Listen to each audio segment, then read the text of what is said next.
ये मेरी तब की फोटो है जब मैं समझता था कि सुपर हीरोज का मतलब ही होता है सुपर पावर्स। एक ऐसा कैरेक्टर जो उड़ सके, अपनी आंखों से लेजर फायर कर सके, सुपर स्ट्रेंथ हो और लोग उसे देखकर उम्मीद लगाए।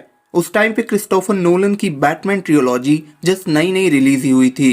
मेरे चारों तरफ लोग उसी फिल्म की बातें कर रहे थे और मैं समझ नहीं पा रहा था कि लोगों को ऐसी सुपर हीरो फिल्में पसंद ही कैसे आती हैं जिसका मेन कैरेक्टर ही एक नॉर्मल इंसान है।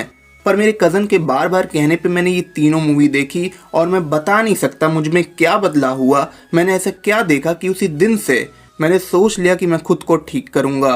मैंने हर वो चीज़ काट दी जो मुझे दिन ब दिन कमज़ोर बना रही थी। हफ्ते, महीने, साल बीतते गए और उस गंदगी से निकलकर उस कमज़ोर शरीर को छोड़कर मैं यहाँ तक पहुँचा। और अब जब मैं पीछे देखता हूँ तब मुझे समझ आता है कि उस दिन मैंने बैटमैन में देखा क्या था। सारी चीज़ों पे डिटेल में बात करेंगे तो वीडियो के एंड तक बने रहना। याद करो सैम राइमी के स्पाइडरमैन 2 में जब पीटर अपनी पावर्स को खो देता है, उस वक्त वो बिल्कुल भी परवाह नहीं करता कि न्यूयॉर्क में क्राइम्स हो रहे हैं या नहीं हो रहे। वो खुद पर बिलीव कर लेता है कि भाई मैं क्या ही कर सकता हूँ बिना पावर्स के। पर बैटमैन दिखाता है कि अगर तुम में कंट्रोल है तो इंसान होना तुम्हारी कमजोरी नहीं बल्कि तुम्हारी सबसे बड़ी ताकत है। और इस बात का सबसे बड़ा सबूत हमें तब मिला था जब कॉमिक्स में वंडर वुमन ने लेसो के जरिए बैटमैन की आइडेंटिटी पता करने की कोशिश की थी। वहाँ लेसो में बंधे होने के बावजूद भी बैटमैन ने अपना नाम बैटमैन ही बताया था, ना कि ब्रूस वेन। उसने अपनी बॉडी, अपने दिमाग और डर को किसी इंजीनियरिंग प्रोजेक्ट की तरह ट्रेन किया है। बैटमैन इंस्पायर इसलिए करता है क्योंकि वो तुम्हें कभी भी परफेक्ट होने के लिए नहीं कहता।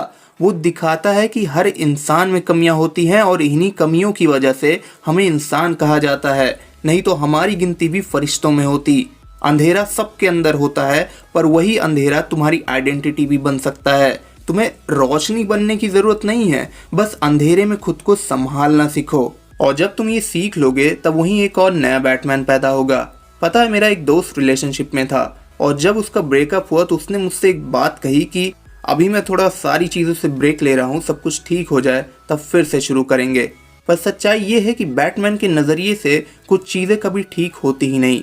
उसने अपने दर्द के साथ एक परमानेंट रिलेशनशिप बना लिया है और उसी दर्द के साथ वो जीता है और उसे हर रोज़ मोटिवेट करता है। ये एक साइकोलॉजिकल इवोल्यूशन है एक्सेप्टेंस ऑफ केओस का। वो बताता है कि कुछ घाव कभी भरते नहीं पर वो घाव ही हैं जो हमें वो बनाते हैं जो हम बनना चाहते हैं। बैटमैन जस्टिस लीग का मेंबर है लेकिन उसके पास हर एक मेंबर को रोकने का एक प्लान हमेशा रेडी रहता है। ये ट्रस्ट इशू नहीं है, ये अल्टीमेट रिस्पॉन्सिबिलिटी है। बैटमैन समझता है कि अगर आज ये हीरोज अच्छे हैं इसका मतलब ये नहीं कि कल ये करप्ट नहीं हो सकते। और सबसे कमाल की बात यह है कि बैटमैन ने अपने लिए भी एक प्लान बनाया है और वो जस्टिस लीग के पास है। अगर बैटमैन करप्ट हो जाए तो उसे भी रोका जाना चाहिए। इसका मतलब ये है कि वो अपनी फीलिंग से ज्यादा रिस्पॉन्सिबिलिटी को मानता है। वो इमोशनली ब्रोकन है लेकिन डिसीजन मेकिंग में कभी भी कसर नहीं छोड़ता। अब हम सभी के कोई ना कोई गोल्स होते हैं, कोई पेंटर बनना चाहता है तो कोई बॉडी बिल्डर। लेकिन क्या तुम किसी मिशन के लिए इतने पागल हो सकते हो कि तुम अपनी पुरानी पहचान ही खत्म कर दो? जब तुम्हारा मिशन ही तुम्हारा वजूद बन जाए, ये ऑब्सेशन और डेडिकेशन के बीच एक बहुत बारीक लाइन है और बैटमैन वही रहता है। मेरा एक सवाल बचपन से ही था कि बैटमैन जोकर को मार क्यों नहीं देता, कितनी प्रॉब्लम सॉल्व हो जाएंगी। पर यही तो दोस्त बैटमैन की सबसे यूनिक बात है। उसके विलन जैसे जोकर, टू फेस, ये सब मेंटली ब्रोकन लोग हैं। बैटमैन उन्हें इसलिए नहीं मारता क्योंकि वो उनमें खुद को देखता है।